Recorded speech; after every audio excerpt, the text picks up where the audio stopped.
An issue arose over the English localization of the DS game WarioWare Touched, specifically Ashley's theme. In the game, the turntable souvenir allows the player to listen to various themes from the game with similar functions to a record player, which includes the ability to speed up and slow down the music using the touchscreen. However, if the record is spun fast enough with the stylus, it causes the game to skip over large chunks of dialogue in the song and distort the lyrics. A concern was raised with the first solo of the song, which is sung by Ashley herself. When the record is spun at a high speed, only the very first part of each measure of the song plays. The syllables which are heard when this happens are marked in bold. Eye of Newt, I cast a hex on you. Grandma's wig, this'll make you big. Kitten spit, soon your pants won't fit. Pantaloons gigantigus, oh no, not again. These words form the sentence, I, ca-gran this kit so panai, which can be misinterpreted as, I have granted kits to hell. Nintendo and Nintendo Power both stated that it was simply a coincidence and that the words were distorted due to the game meshing pieces of the song together. After the release of Super Mario 3D Land for the Nintendo 3DS, the animal rights group PETA created a website entitled Mario Kills Tanuki, along with an accompanying flash game to promote their anti-fur campaign with regard to the live skinning of raccoon dogs, or also known as tanukis. The site implied that Super Mario 3D Land was promoting the use of animal furs as clothing by allowing Mario to use the tanuki suit as a power-up, even though it originated in Super Mario Bros. 3, which was released on the Nintendo Entertainment System in 1988, 23 years prior to Super Mario 3D Land. The game was entitled Super Tanuki Skin 2D, and it stars the character of Tanuki, a skinless animal who is chasing Mario to get his skin back. The game has the player dodge obstacles in order to catch up to Mario, who is wearing his skin and flying ahead of Tanuki. When the player wins the game, a message that reads, $! Exclamation mark you Mario, the skin belongs to an animal, pops up. This resulted in strong backlash from Nintendo, who released a statement concerning the issue. Mario often takes the appearance of certain animals and objects in his game. These have included a frog, a penguin, a balloon, and even a metallic version of himself. These light-hearted and whimsical transformations give Mario different abilities and make his games fun to play. The different forms of Mario make no statement beyond the games themselves. And they're not made from animals. A spokesperson from PETA later claimed that the allegations were tongue-in-cheek, a fun way to call attention to a serious issue that raccoon dogs are skinned alive for their fur, and that PETA wish real-life tanukis could fly or swat enemies away with their tails. Over 250,000 people played Super Tanuki Skin 2D within the first 36 hours of it being uploaded. The website is still currently active. However, the game is widely criticized for being absurd and seeming to not be researched, which I would agree with. In Paper Mario Color Splash, there is a minigame in which the player has to identify which of 5 dancing toads has a key. These toads are referred to as the 5 Fun Guys, with their dance minigame later proven as a scam afterwards. The Toad host saying, "Man, is this gonna ruin my career? I can see the headline now. Shufflegate. Exposed." Some news sites took this as a reference to the Gamergate controversy, with the term Shufflegate referring to the movement itself, and the 5 Fun Guys being a reference to 5 journalists Zoe Quinn was associated with at the start of the controversy. A Nintendo spokesman later clarified the intention of the line and name, saying that Shufflegate refers to the Watergate scandal, while the 5 Fun Guys are a reference to the Fungi Fun Guys, Mario and Toad's team name in Mario Party 8, and that the two jokes are not meant to be connected. Super Mario Galaxy for the Wii was the first Mario game to be localized for French-Canadian audiences. That market had previously received Mario titles in English rather than French.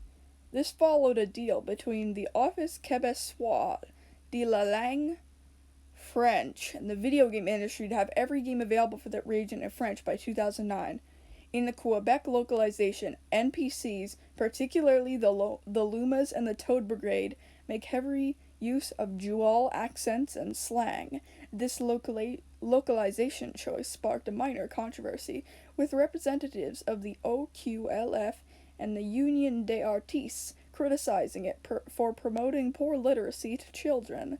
A Nintendo representative responded that the localization was made with localizing for the market in mind, as the Quebec market made up 25% of sales for Nintendo of Canada at the time.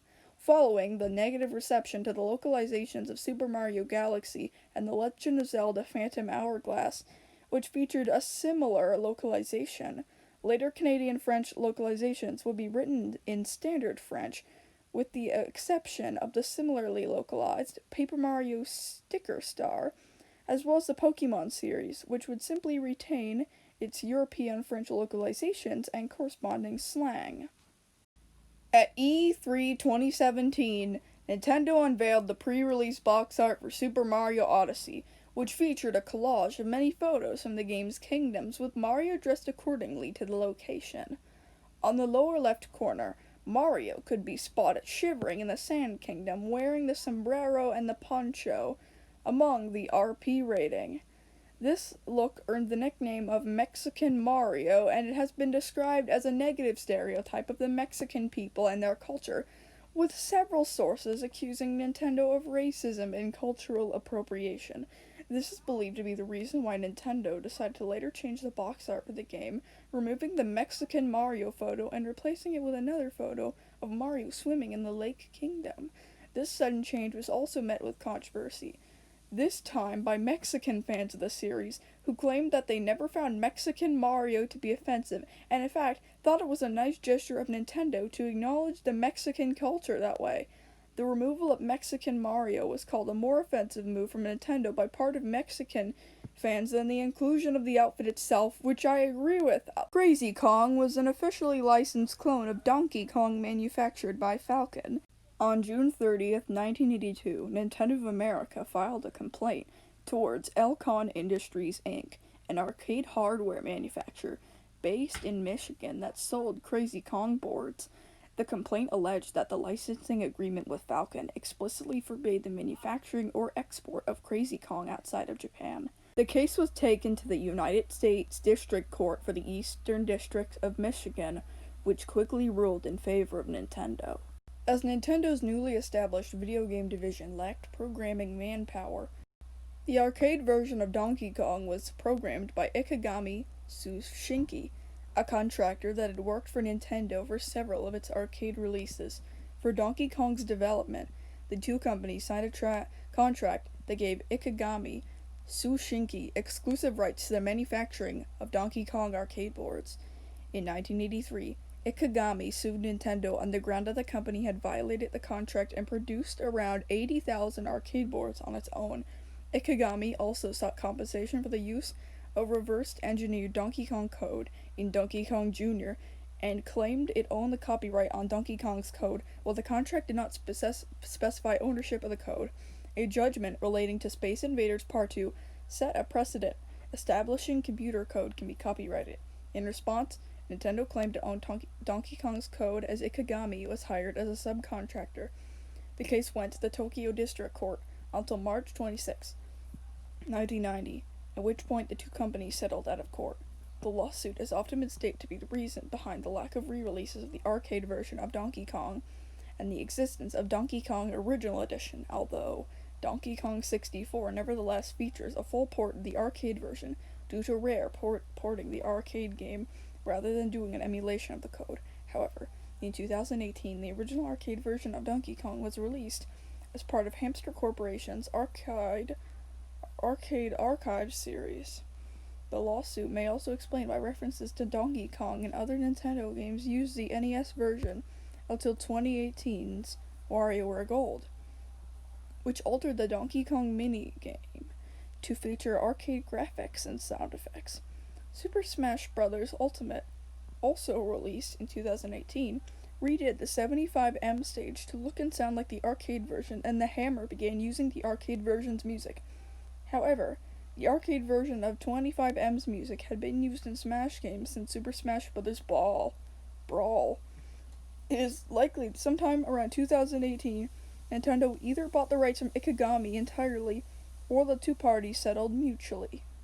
In January of 1995, Nintendo of America filed a lawsuit against electronic manufacturer Samsung, alleging that the company supplied chips to groups manufacturing pirated copies of Donkey Kong Country for the Super Nintendo. The original Mario Party features minigames in which the player must rotate the control stick as fast as possible to win, pedal power, tug of war, etc. Many players would use the palms of their hands in order to spin the control stick more quickly than with their thumbs, leading to blisters, lacerations, and other ailments. While Nintendo did not comment on the issue, their Mario Party hotline simply recommended that players use their thumb and forefinger to spin the control stick. But of course, they didn't. They had to make it a big thing, and after only 90 families filed complaints with New York Attorney General's office, in 2000, the Attorney General and Nintendo reached an agreement in which Nintendo would provide protective gloves to owners of the game, up to 4 per household.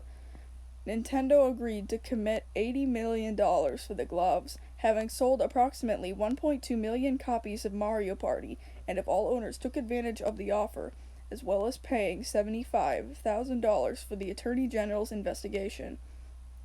This is commonly assumed to be the reason why Mario Party was never released on the Virtual Console service, instead reaching Mario Party 2 due to the consequences of the unbalanced difficulty and self-injury.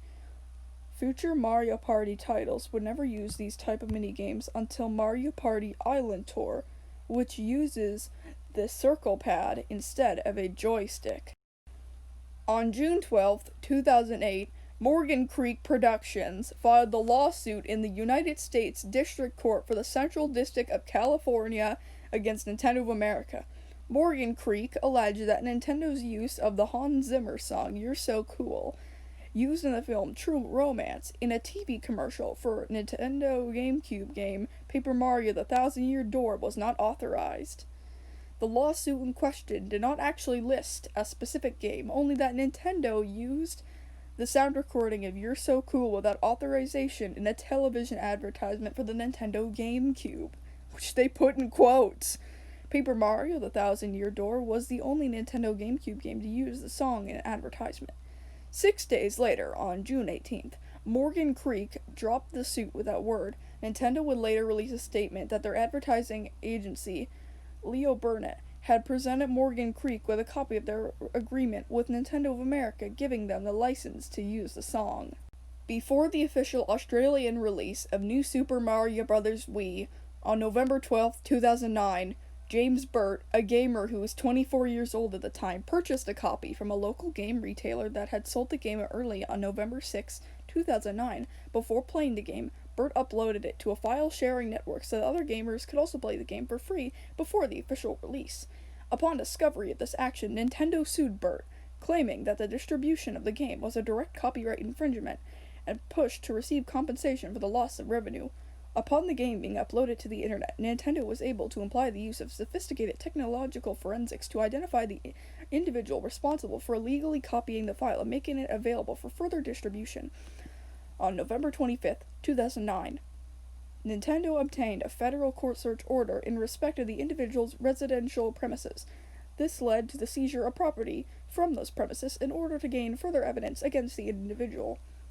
On February 9, 2010, the federal court ruled in favor of Nintendo of Australia and ordered Burt to pay out a total of $1.4 million in Australian money, $1.3 million damages, and $100,000 in legal fees to Nintendo as compensation, as the game was claimed to have been downloaded at least 50,000 times before being removed. After the case, Burt advised others to not do what he did, saying, "It's something I'm going to have to work through for the rest of my life." On December 10, 2013, Burt received a call from his local EB Games saying that Nintendo has selected him to pick up a package. The package he picked had a Ganondorf statue from the UK pre-orders of The Legend of Zelda: The Wind Waker HD. For Donkey Kong Country Returns 3D's North American launch, Nintendo organized a promotional event in the Los Angeles Zoo which, among other things, included a meet and greet with Donkey Kong. The actor playing him, Parker Mills, sued Nintendo on the 2nd of December 2014. Mills alleged that he was improperly supervised, not being allowed breaks, and not being given refreshments for the duration of the event, and that the resulting stress caused an aortic dissection, which required a surgery to install a permanent heart defibrillator. Actor Michael Onconitrillo, who played Donkey Kong for another promotional event in a mall of Culver City, California, sued Nintendo in June of 2016 for similar reasons. In September of 2016, Nintendo filed a report with the Japanese Patent Office asking that they revoke the trademark for MariCAR, a go-karting service in Tokyo that allows people to dress up as fictional characters, including those of the Mario franchise, and drive through Tokyo. Nintendo claimed that MariCAR was interpreted as an obvious abbreviation of Mario Kart. On January 26, 2017, however, the Patent Office dismissed Nintendo's case, stating that MariCAR was not a widely used abbreviation for Mario Kart. On February 24, 2017, Nintendo announced they were suing MariCAR for 10 million yen in damages, claiming that the company did not obtain permission to use the Mario characters and that the service was infringing on their property. The Tokyo District Court ruled in favor of Nintendo in September of 2018, finding the company 89,000 yen. I just think this one is ridiculous too. MariCAR.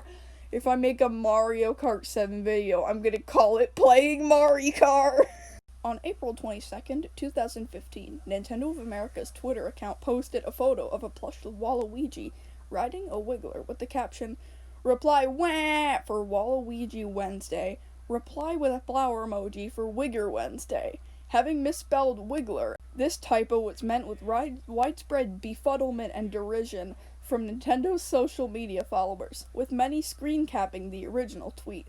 The account would later delete the tweet and post a message stating, "When tweeting about one of our characters, we missed a letter. Oops, sorry about that." Although the tweet was deleted, the hashtag became a minor trend on Twitter.